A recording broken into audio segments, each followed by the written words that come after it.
Hello, my name is Major Mike Webb, and I am running for Arlington Public School Board in a pandemic, an unprecedented pandemic in many ways, which a reasonable person, even Joe Biden, acknowledged in his American Rescue Plan address to the nation, recognizes as the biggest problem that needs to be resolved to return to a state of normalcy or do anything. It just kind of gets in the way. I spent 2 decades in the Army, primarily focused on force projection, which in layman's terms translates into deploying the right number of tactical or strategic assets to the right place and at the right time and with the right equipment. While my other focus, which consumed probably the most of my time, particularly as an intelligence officer and especially in basic training, was spent in what we refer to as force protection, which is just what it sounds like. Making sure that our little soldiers survive to complete the mission for the Army, go Army, and return home into one piece to mama. Kiss your mama and tell her you love her. And one major tool that we have in the military that has been implemented at every level of training as a part of a battle-focused EFOS, eyes on the prize, is a 5-step process that has been provided the nomenclature of composite risk management. And we normally complete a composite risk assessment, little risk assessment sheet. While the last 3 steps in that process are leadership-directed recommendations, which we're going to assume right now that you are not in simply following orders. The first 2, identifying the threat or risk, and its corollary, identifying preventative measures to mitigate those risks or threats, are probably the most important for any leader or follower when operating in a potentially hazardous environment. Big takeaway is that you cannot prevent or mitigate a risk or threat that you do not fully understand. You do not want to be the guy that kind of overestimated your strength, taking a big swing at the guy at the door who is the bouncer, who may not like that. That should be common sense. But after the CDC was compelled to hire a cartoonist to explain in graphic illustrations for our visual learners where the entrances to our upper respiratory tract, nose and mouth, were in late August, common sense may not be as common as many had formerly thought before the pandemic. We'll see what happens after the pandemic. Like I say, I am running for Arlington Public School Board, so for the next few minutes, let's just discuss some very basic terms that most should have learned by completion of high school.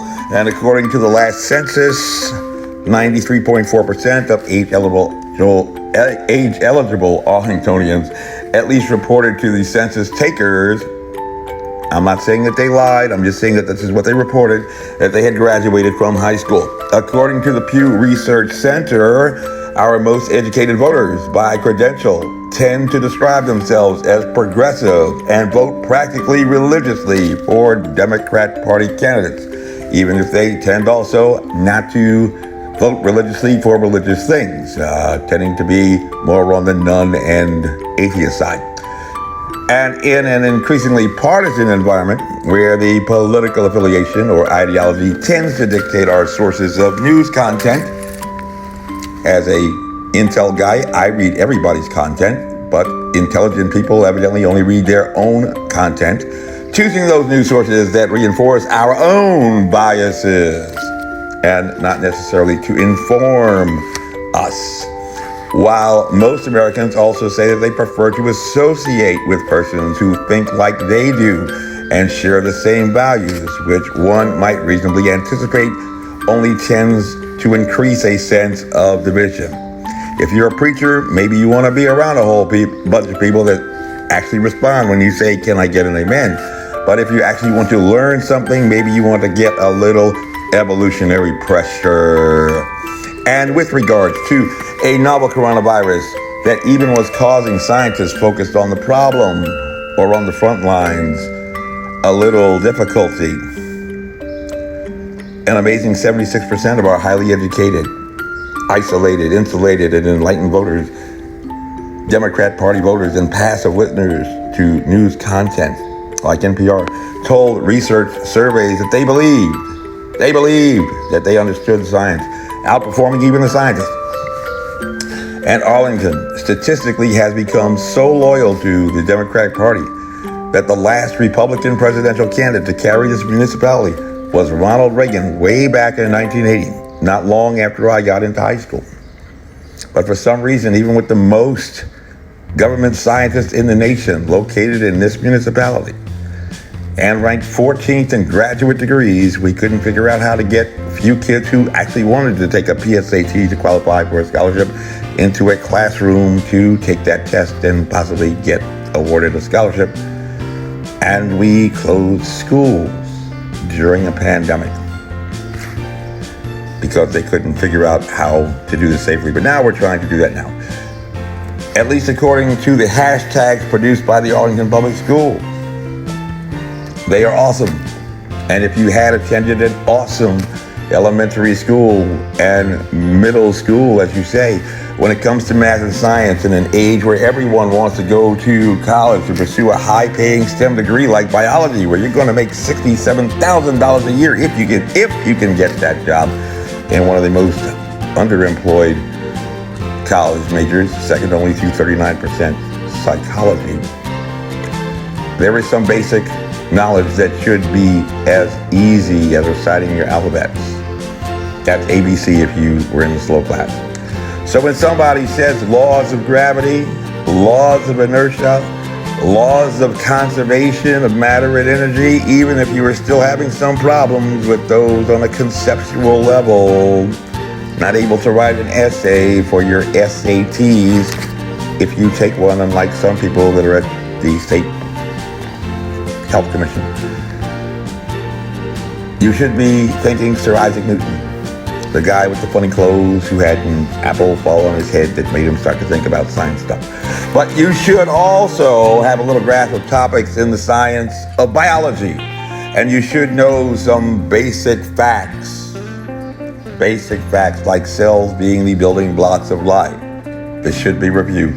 Present in both animals and plants. We should know what those are. There's a distinction. It's a distinction. Photosynthesis, we don't do that generally, unless, I don't know, you're trying to do something when you're talking to your plants. You should have some familiarity with the Big Bang Theory, rejecting creationism, Darwinian natural selection and evolution, and the fact that viruses are the most abundant biological particles in the world. You should have learned that in grammar school, hopefully by middle school. Viruses are the most abundant biological particles in the world. You recite it like a Bible verse. There are more viruses than any biological thing anywhere on Earth, and you should know that we generally do not call them life, because that remains a topic of philosophical debate when you're debating with your friends that agree with you. Mostly because they require a host, a living host, to perform the function of reproduction. And they will definitely do some reproducing on you. And if you are taking sex education in primary school, you should have a general idea about that reproductive right. Like boys can't reproduce with other boys and girls can't reproduce with other girls in nature, a virus can't just go off and make a new family of viruses to throw in the station wagon without finding somebody that's not a virus to pay their bills and take care of them. It's an entitled program mentality organism relying on welfare of your health state. He needs your universal health care. Maybe you can relate. And if after graduation in Arlington's awesome grammar schools, you should have arrived at an awesome, totally awesome high school and taken at least one course in probability and statistics to prepare you, even if you decided you weren't going to go to college because you just didn't want to do that, to prepare you for at least pre-calculus later on in high school before you even graduate, or depending on the awesomeness of your curriculum, actual calculus. Maybe for college credit, so you don't have to take that class when you go off and graduate to a totally awesome college. Knock out that prerequisite for some advanced courses. or just free up your schedule to do something else. And in probability and statistics, besides learning how to be a really, really, really, really good gambler and win at the casinos in Las Vegas, there should be some basic terms that you should recall so you could sound like you're intelligent when you're talking to your friends about topics of science, like we all do when we talk with people that think like us. You probably have a pie joke. I have at least 3. And the very important law of large numbers that serves as the basis for a lot of advanced science, both natural science and social science, where you often find large sample size studies like polls to predict how much your favorite Democrat candidate is going to win the next election. This is all very practical stuff, as you can see, that you actually use in your real life after graduation, because many of us are very, very these days focused on politics. Okay, so after this review of what you should already know as a graduate of a totally awesome Arlington Public School, you should be familiar with these standards of learning tests, which you have to take every year, or SOL. And in the Army, whenever we are performing training, we often try to administer some kind of test to ensure that the point of instruction objectives were actually met. Our bosses tend to like that. We can sit there and say so many passed, so many failed, this whole kind of thing. A test provides a quantifiable metric. You're not just saying, yes, everybody's just super. Your commander, your boss is going to say, well, how super? Give me a number. Like infectious dose. Big science metric that you should know in a pandemic. For a teacher or a leader to return and evaluate if a soldier is trained, there's going to be a certain number that you have to pass in order to be trained. Untrained, okay, you failed. You got that big double donuts. You really failed, and maybe you should reconsider going to school. And he's going to take that T for trained, that U for untrained. He's going to put that on his mission essential task list or medal, the acronym that any military member or veteran should know, especially if you were a leader. Since this is an advanced class, use that on your QTV. Yes, sir. We had 90% of our soldiers that they got a T. And hopefully your commander knows what that T means. Since this is an advanced class for our awesome Arlington Public Schools, I'm not going to have you simply recite back some stupid memorized response, because I have seen the hashtag Arlington Reads. And even if Bruce Aylward at the World Health Organization was lamenting, that is crying for those in the slow class, please try to keep up, about how nobody was reading his science reports, I know that my confident that they know science in Arlington voters know how to read and comprehend what they read, because not everyone can, and there is a difference. There is a difference. So rather, I can read Spanish perfectly, but I just don't always understand what I'm saying.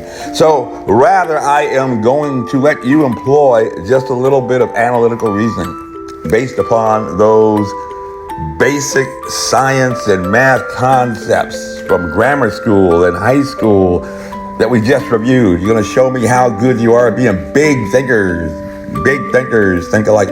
And by proposing what is actually a real world hypothetical that you are facing right now in your pandemic and may not even know it, to see how you do on the standards of learning test administration.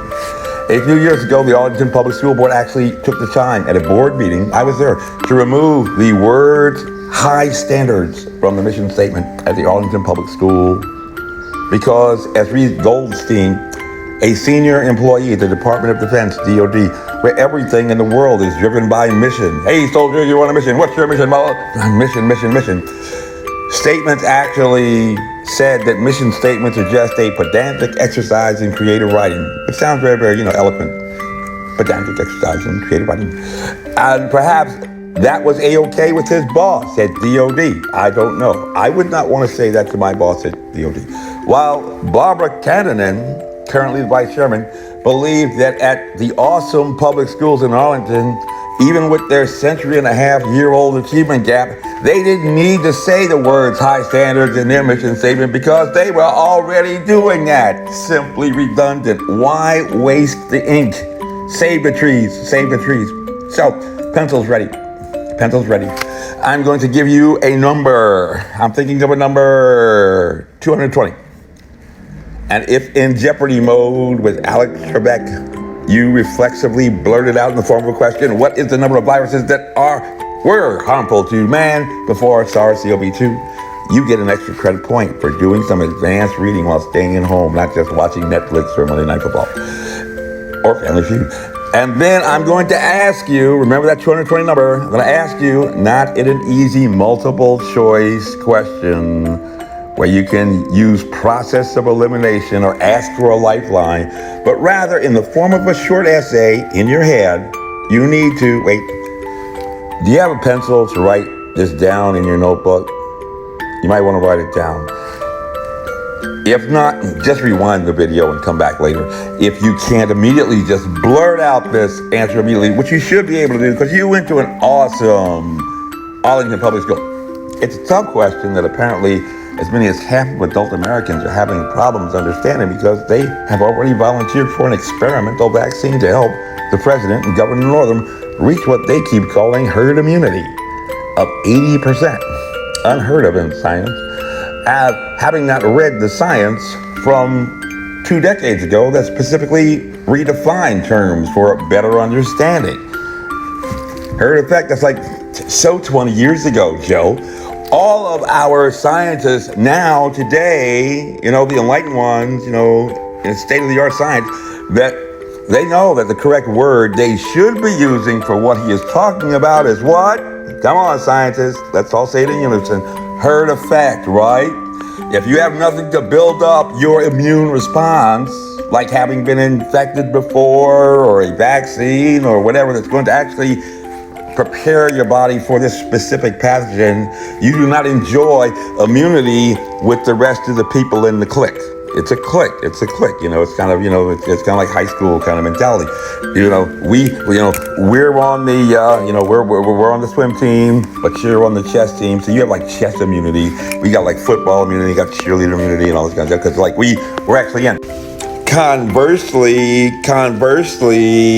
if you're sitting up in the stands with your Converse All-Stars on and you're not playing on the field, you are just a spectator or fan, so you have that herd effect. You can say after the game, yeah, we won! And the basketball player who scored 50 points is going to say a term going back to farmers and farm animals. That's something that actually Ralph should know about, because he, I believe, grew up on a farm. Now, here we go. Given that viruses are the most abundant biological particles in the world, that's that, big blue marble rolling around in space with all the water. Please explain, under the law of large numbers, remember that, why viruses that have been producing mutant variations for millions and millions of years all of a sudden became a problem. And how all of a sudden we have one more virus to add to the 220 viruses that are harmful to man. Don't worry if it takes you some time to kind of think through this, because Ralph Northam, the nation's only physician serving as a state governor, and his attorney, Mark Herringer, have been running from the Alexandria Sheriff and the United States Marshal felonies, stalling for time to provide me an answer for that simple science test question. Or are you also SOL? My name is Major Mike Webb, and by God, I am running for Arlington Public School Board. Let's keep Mike Webb away from our schools. Honest. Dude, I won and you were just watching the game.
This advertisement was authorized by Mike Webb.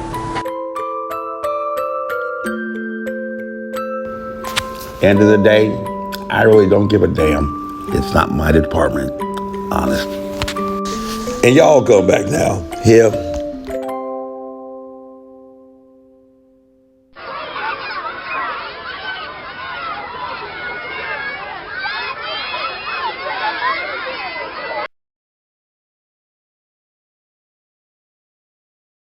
Honest.